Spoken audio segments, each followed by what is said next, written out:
আসসালামু আলাইকুম, সবাইকে আবারও স্বাগত জানাচ্ছি। এই পর্যায়ে আমরা বলা হচ্ছে a finite element method model involving two quadratic element. একটু আগে আমরা যেটা সলভ করলাম সেটা হচ্ছে ওয়ান কোয়াড্রেটিক এলিমেন্ট, এখন দুটো কোয়াড্রেটিক এলিমেন্ট হয়েছে। খুবই সহজ। আমরা একটু আগে যেভাবে নির্ণয় করছিলাম, যেমন আমার একটা কোয়াড্রেটিক যদি এই অংশটা যদি দেওয়া না থাকতো, এখন স্যার সেটা একটু ভুল আছে। ভুলটা হচ্ছে ওয়ান সেকেন্ড, সরি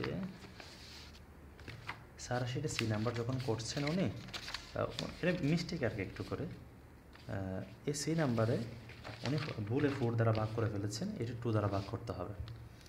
এটা 2 দ্বারা ভাগ করতে হবে। 2 দ্বারা ভাগ করলে আমার রেজাল্টটা আসবে 2.5, কিন্তু পুরো রেজাল্টটা কিন্তু 2.5 ধরে করা।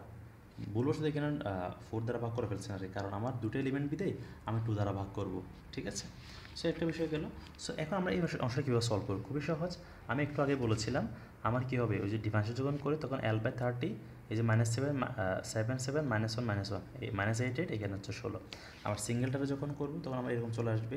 ইতিমধ্যে আমরা ওয়ান কোয়াড্রেটিক এলিমেন্টের জন্য আমরা কাজ করেছিলাম, যেমন বি নাম্বার আমরা একটা কোয়াড্রেটিকের জন্য কাজ করে আমার কে এর মান কত আসছিল, D/3L আসছিল, এই অংশটা আসছিল, এন এর মান আসছিল এই অংশটা, এবং F1 কিন্তু এইরকম একটা F1 কি রেজাল্ট আসছিল, হ্যাঁ F1 সমান এখানে রেজাল্টটা আসবে এরকম যেটা আসছিল আর কি। হ্যাঁ, তাহলে হচ্ছে Q/QL/6 ইন্টু 1 4 1 আসবে, এরকম আসবে।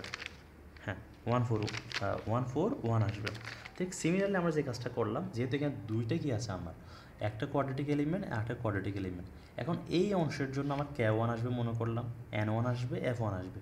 ঠিক সেমভাবে আমরা তো নর্মালি একটার জন্য এই তিনটে রেজাল্ট আসবে, তাই না? তিনটে রেজাল্ট আমরা লিখলাম এখানে, এই যে আগের মতো এই যে তিনটে রেজাল্ট আমরা লিখলাম, এখানে এই যে তিনটে রেজাল্ট লিখলাম।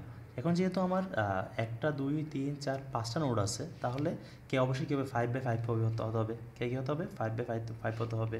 এনও 5/5 হবে, আর ওই অংশটা হবে 1/5 অর্ডারের, 1/5 অর্ডারের হবে। তো এখন বাকি যেগুলো আমরা 0 দিয়ে ফিল আপ করে দিলাম।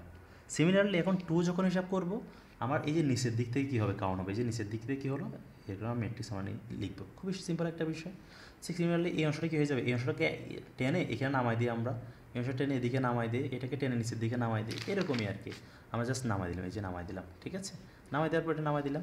জাস্ট এখন আমরা কী করবো, কে যখন নির্ণয় করতে যাব, আমরা এই যে K1-এর সাথে K2টা যোগ করবো। যেমন যোগ করলে কী হবে, সবই কোনো পরিবর্তন হবে না। এখানে 7 আছে, তো এখানে প্রথমটা কত 7 7 এবং 7 যোগ করলে কত 14 হয়ে যাবে, শুধু এই জায়গায় পরিবর্তন। তাহলে এই কী হয়ে গেছে, এখানে 14 হয়ে গিয়েছে। ঠিক এনারটা এনের যখন হিসাব করবো, এখানে এনের কত আছে 4 আছে, তাই না? এটা দ্বিগুণ হয়ে যাবে, সহজ কথা যেটা বলি, এটা এই যে 8 হয়ে গিয়েছে। ঠিক আছে, এখন এক্ষেত্রে কত ছিল, লাস্টে 1 ছিল, তাই না? এই 1টা দ্বিগুণ হয়ে যাবে, অর্থাৎ 2 হয়ে যাবে। অর্থাৎ এখানে এনটা একে হয়ে গেছে 2 হয়ে গেছে, আর কোনো পরিবর্তন নাই। 2 হয়ে আর কোনো পরিবর্তন নাই। এখন সেই মানগুলি আমরা কি বসিয়ে দিলাম, এখানে বসিয়ে দিলাম। বসায় দেওয়ার পর আমি ক্যালকুলেশন করলাম। এরপর ঠিক সেমভাবে আমরা কী করলাম, ওই যে বাদ দিয়ে দিলাম, 140 দ্বারা গুণ করে আগের মতো করে বাদ দিয়ে দিলাম। এখন একটা ট্রিক্স বলে দিই, কেউ যদি মনে করে সেটা মনে রাখতে পারবো না, তাহলে ভাই ক্যালকুলেটারের সাহায্যে 4/4 একটা ম্যাট্রিক্স কপি করে নিয়ে যাবো আর কি। ক্যালকুলেটর কীভাবে করে না, করে নিয়ে গিয়ে বসায় দিব। সো এই অংশটাকে সলভ করা যায়। সো সবাইকে ধন্যবাদ, আসসালামু আলাইকুম।